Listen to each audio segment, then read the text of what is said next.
listening to Convenience Matters, brought to you by NACS. We'll talk about what we see at stores and what the future may hold for our industry. There are a lot of optimistic projections about how fast EVs will become a significant part of our transportation future. None of them take into account the significant roadblocks inhibiting the installation of chargers. That's what we're going to talk about today. What are the roadblocks and how do we address them? Welcome to Convenience Matters. My name is Jeff Lenard with NACS, and today we're going to have a conversation about how do we get past these roadblocks that are stifling the EV charger adoption that I think so many people are pushing for right now. And joining us for this conversation, we have Jay Smith, who's Executive Director of Charge Ahead Partnership. NACS is working with the partnership, and also Doug Kantor, who is NACS General Counsel and working with Jay on this issue. So thank you both for joining us today. And I'd like to start off with you, Jay, and just kind of set up the big challenges that we're facing right now in installing chargers. Sure. Well, as manufacturers are moving their production lines to electric vehicles, and the administration has set by the year 2030 to have half of new vehicle sales be electrical vehicles, we know that this is coming. And so there are some barriers that are holding people back from buying an EV. We hear often that certainly the cost is one barrier that's coming down. But the other barrier that people have to getting an electric vehicle is range anxiety, that fear of, will I be able to get to the destination that I want to get to? If I want to travel long distances, will there be a place to recharge? And so building out that EV charging network across the country is going to be important to moving forward with electric vehicles. And we think the fastest, most efficient way to do that is to utilize fuel retailers who already have the real estate in the right locations. They offer the amenities that drivers have come to expect, and they have the infrastructure to actually provide that service. They're used to serving drivers for decades, and they want to continue to serve drivers in the future.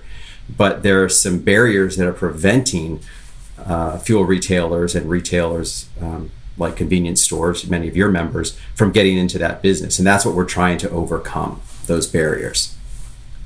Doug, do you mind just kind of briefly setting up each of those barriers? We have one, which is, of course, the cost to retailers of chargers. And the second is just the utility costs that are associated with those chargers, even if you get in. Yeah, this industry is more than willing to invest a lot of money if you can make money selling stuff. That's what the convenience industry is all about. Frankly, lots of retail you could say the same for.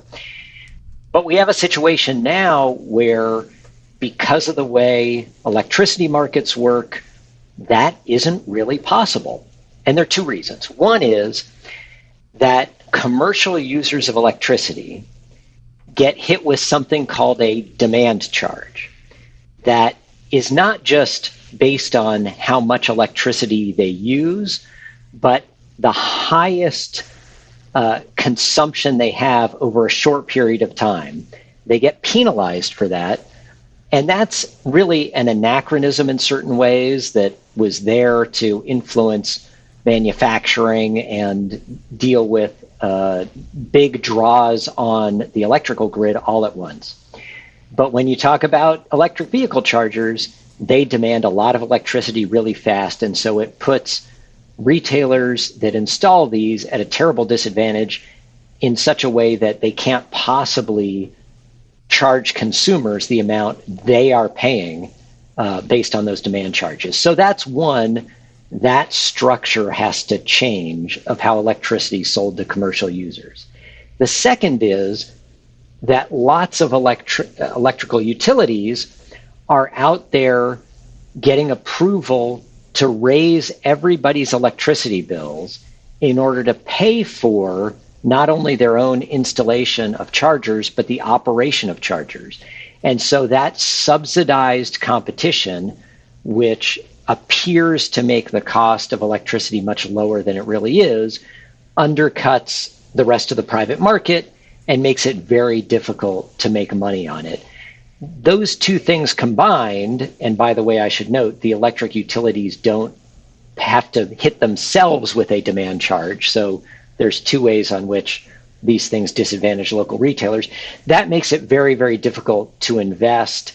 And really, unless those two things are dealt with, it will stunt the growth of investment over time. And Jeff, if I could just put into perspective what Doug is talking about in terms of that demand charge, a convenience store, for example, has a very steady usage of electricity over a course of a month. They have refrigerators that are keeping the sodas cold. They have cashiers that are running. They have some lights that are going on. A very steady use of electricity. One EV charger that is installed at their location, even if they only have one driver charge for 20 minutes in the entire month, they could see their electric bill for the month triple. That just gives you an idea of how big this demand charge is. And you can imagine that with only a handful of EV drivers, there's no way that retailers can pass that cost on to the EV driver. And as Doug said, when the power companies get into this business, they don't have to pass that on to the EV driver. One, they don't charge themselves. That's pretty convenient. And second, any cost that they have, they're allowed to spread that out, as Doug said, over their entire customer base, over an entire city or state, if they happen to have that big of a footprint. And Jay, they base these utility rates, these demand rates are based on the highest 15 minutes of usage within a month, something like that? Exactly. It's like a 15 to 20 minute window, which ironically or coincidentally is about the same as an EV charge to full, on a fast charge to charge your electric vehicle.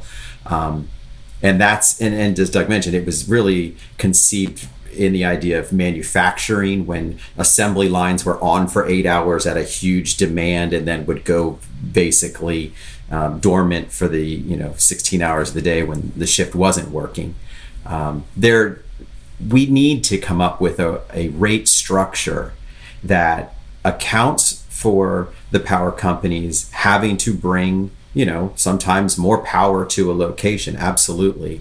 But we can't do it in a way that stifles retailers from being able to then do something with that electricity and provide it to EV drivers. So in many ways, we look at this as, some people like to couch this as retailers versus utilities. It really is going to have to be a partnership. There is a role for utilities to play. Our grid needs to have more electricity. If we're going to have 50% of our vehicles on the road being electric, I can guarantee we're going to need to produce a lot more electricity, and the power companies are going to make a lot more money when they sell more electricity. And the retailers who have been serving drivers and know how to do that will be able to then take that electricity and provide it that last link into the electric vehicle. Doug, are you hearing anything on Capitol Hill with the work that NACS is doing to advocate, before we join the coalition, the Charge Ahead partnership, messages that may be getting traction in talking to legislators about the issue? Because I think a lot of people think, okay, 2030, this auto manufacturer is going to go all EV. This is going to happen. Well, if we only had more chargers, why don't they want chargers? And that's really, I think, my understanding is our message is we do want chargers, but we want to be able to do it in a way that there's a logical business case. Look, as of say a year or two ago, lots of this development of the electric vehicle market, especially on the charging side, was based on a bit of wishful thinking. Nobody had really analyzed the block and tackle of, well, how much money is going to have to get put in? Where's it going to have to put in? Where's that money coming from? All those sorts of things. And now, especially after Congress worked through the infrastructure bill, they're starting to realize, oh, this is more complicated than we thought. And this can't possibly happen where it's all just government money raining down into electric vehicle chargers. The only way that we can really replicate what we've done for gasoline and diesel powered vehicles is for the private market to invest money because they have a way to make money doing it. And the other thing that's really important and good about that model is it helps discipline prices and get people good service over time. because you got a bunch of private sector folks fighting for customers who care about what? How much are they going to pay? And are the bathrooms clean? And do they have the kind of coffee that I like? Or maybe the right kind of snack? Who knows? But all of those things are really important for the future. Some of the model that's happened in the past was with government money coming in, this is easy. Put a charger in the middle of an empty post office parking lot. Those kind of experiences are not good consumer experiences. Once you plug in and have 20 minutes and you have to go to the restroom, you realize this is not an ideal situation. And certainly if you want to get something else on your drive, it also doesn't satisfy those needs. So working with the private sector is key, and that pricing piece is going to be key too, because if we have a local utility that has locked up the electricity market in a given geography as the only offerer of electric vehicle charging, eventually those costs are going to inflate because they don't have competitors trying to undercut them. And Doug, I guess we've had an example, we've had an example of success in our industry when the market is allowed to compete for customers, best ideas win. And I think that classic, if you've seen these classic pictures of New York's Fifth Avenue, and there's a comparison between, I believe it's the year 1900 and the year 1915. And in the first picture, it shows Fifth Avenue and everything on the street is horse-powered. It is literally a horse, except for one car, one gas-powered vehicle. And 15 years later, same street, there's only one horse-powered vehicle, one horse in the picture. Everything else is an automobile. And that just shows how quickly the market can adapt given the right conditions, given a level playing field, and given the opportunity to aggressively compete for customers, giving them something convenient. That's exactly right. And look, with price signs out on the street that are very large so everybody can read them while driving their vehicle, the gasoline industry in the United States may well be the single most price competitive commodities market in the world. Electric vehicle drivers ought to have precisely the same benefit. Today, they don't. It is very opaque. It is hard to know what those prices are. It's hard to compare them. We've got a long ways to go, but as you point out, we know how to get there. It's not that complicated. We've done it before. And Jay, the name of the partnership, Charge Ahead Partnership, I think it communicates everything that our industry wants. We want to charge ahead just like the rest of folks who want EV charging. And focusing on the word partnership conveys that we know that there's a lot of stakeholders that need to come together, that need to think about the greater good to get where we need to be. What are some of the messages that are resonating when you're bringing together this broader coalition in saying, hey, we think this might be a way to get there? Yeah, this actually is an issue that does bring a lot of folks together. You can be pro-environment and you want just to reduce more greenhouse gases, you want more electric vehicles on the road, and you know what's stopping that? Not have enough charging stations. So there's that argument to it. There's the free market argument. There are people who just believe, look, the free market, the private sector is willing to invest in this. They're willing to put their own private capital. We don't need to have, ratepayers, you and me on our power bills at home subsidizing this because the private sector is willing to do it. We don't necessarily need government to do it because we're willing to do it too. So it really does resonate that there's a lot of arguments. And there's also just kind of a social equity fairness when, should people who are struggling to pay their power bills at home be subsidizing somebody who's driving an $80,000 electric vehicle to charge on the cheap? Like, that just doesn't make sense. So as Doug said, there is a solution. We know how to get there. And retailers aren't afraid of competition. We're not even opposed to the power company being in this business, but just play by the same rules that are put on us.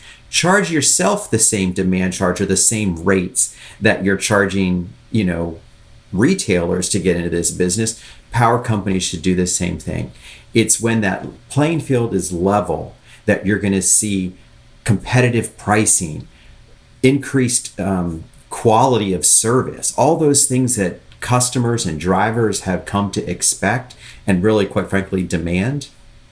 Those can happen if we just level the playing field. You mentioned Congress. Unfortunately, there is no one silver bullet that Congress can, by decree, make this happen. Utility companies are generally in most states regulated monopolies. And so this is something that will have to be battled out state by state. And that's kind of what Charge Ahead Partnership is doing, is we're looking and supporting legislation in states that are trying to create a level playing field, working with regulatory bodies, public service commissions, to establish rate structures that make sense for EV charging.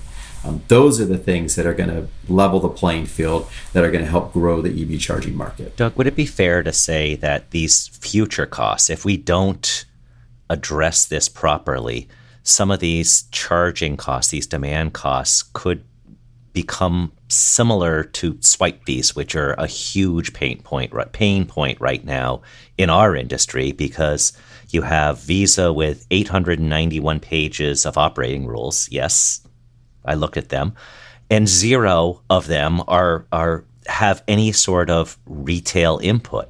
And if we don't play an active voice in something like that, could that be our future, where we are left out of the conversation and how this plays out? You point to something that's really important here, which is not only for us, certainly for us, but more importantly for just American consumers across the country. We've learned the lesson over and over again, and especially over the last few years. Big monopolies are bad. They're bad because they end up costing way too much, and consumers pay too much. They're bad because they don't deliver innovation in the way that they should. Having those competitive market dynamics helps on all of those fronts. And if we don't watch where we're going on this, we do have, as Jay pointed out, regulated monopolies in electricity. Some of that's for a reason in the electricity market. Look, you didn't want to have to build multiple sets of wires everywhere. But frankly, we had the same problem with telecommunications, and we came to realize that that was a big problem. We went from courts trying to break up AT&T to Congress passing a big law requiring competition, and the cost of long distance, for those with a few gray hairs who can remember, was that when there was such a thing as long distance and not just a cell phone, those costs dropped dramatically when we suddenly had competition. So there are plenty of ways to do this, but we've seen this movie before. Monopolies mean too expensive and really bad for consumers. And most of all, they stifle growth and innovation.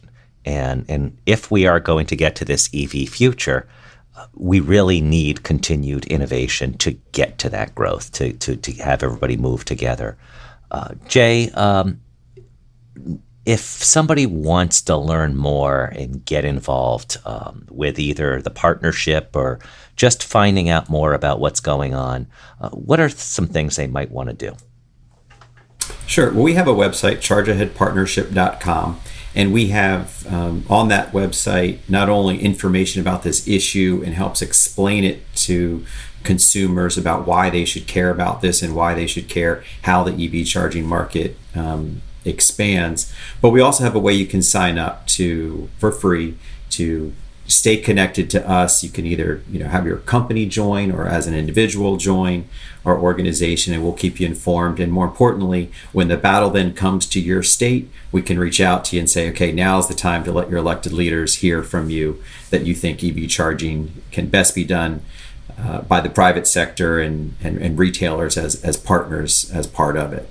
It's a real easy way to get connected. Again, it's chargeaheadpartnership.com.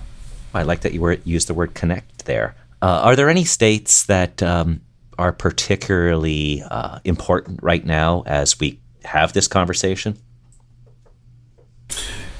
Well, every state is important because we want this EV charging network everywhere. I don't want to single any out, but I will tell you, there is this time of year, some of the sessions are out of session, but there is, it doesn't mean we're not getting started and looking forward to next year. So really in any state, I would encourage you, connect with us online, and we can let you know when it's actually time for battle. But there is there just was legislation passed in Louisiana recently that the governor then signed, which moved the ball in the right direction. Now the battle goes to the Public Service Commission down there to get it across the finish line.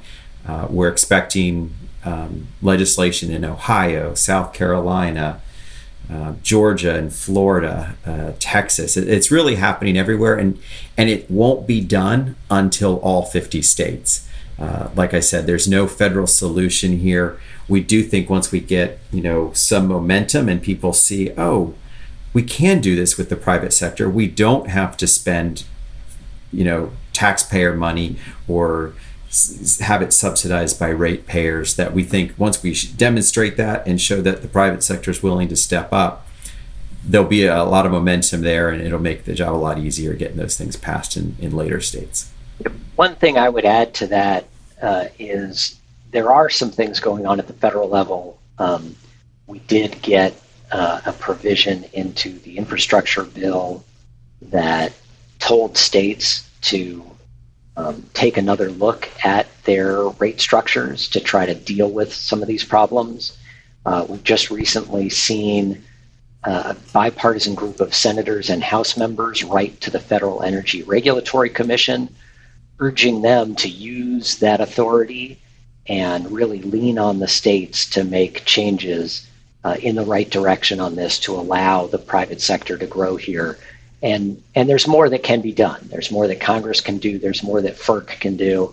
So I think the interplay of what Jay's talking about with these states, which is incredibly important, and what the feds can do to push the states to make some changes here can hopefully move us all in the right direction.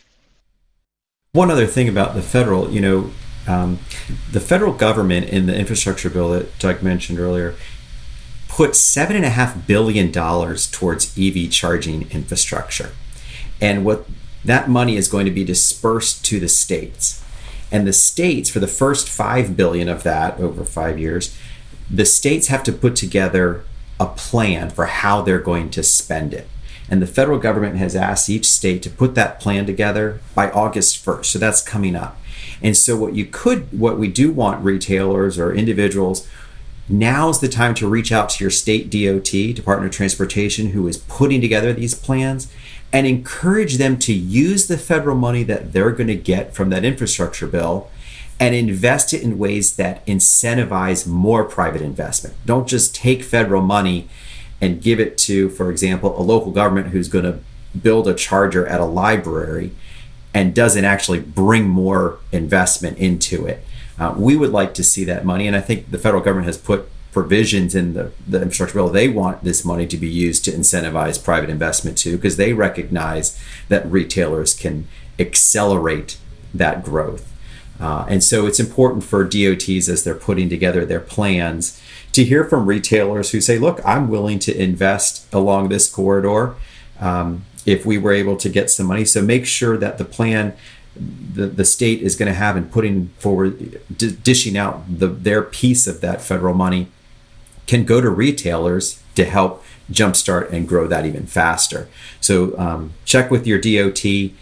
Many of them are accepting public comments at this point right now. Their plans are due at the end of the month or August 1st. And so that's another thing that is going on right now related at the federal level. And of course, the future of mobility, the future of energy, EVs, et cetera, are going to be a big focus topic at this year's NACS show, which is our trivia question today. So we can cue that music. We have trivia to end the show today. And the trivia has been very well received the first half of the year, but this is the last one this year. We're going to bring it back next year. We're going to have a little bit different twist to it. We'll have some sponsorship opportunities. So, look forward to that. But we'll end our trivia for 2020 with a NACS show trivia question. The question is true or false, so you get 50% chance right off the bat. The NACS annual meeting / NACS show has never taken place outside of the United States. True or false? I'm going to say false, because I know you have international members. You are correct. You win, and the prize is, of course, me reading the answer, which is we have twice had the NACS show, or at one point it was called the annual meeting. In 1968, it took place in Montreal. In 1977, it took place in Toronto. Both are part of Canada, which is, of course, America's hat. So it still counts as international. You can go to nacshow.com and register for this year's NACS show. It takes place October 1st through 4th. As I said, the future of mobility is going to be a big focus topic there, and look forward to seeing you and 25,000 other folks there to learn about what the future holds as we go full speed ahead. So thank you both, Doug and Jay, for joining us today and adding your insights and talking about what our future is with EVs. If you like these podcasts, please sign up to get them on a regular basis and listen every week, and we'll bring you new topics, new stories, and new ways to advance our industry. Thanks for listening to Convenience Matters. Convenience Matters is brought to you by NACS and produced in partnership with Human Factor. For more information, visit convenience.org.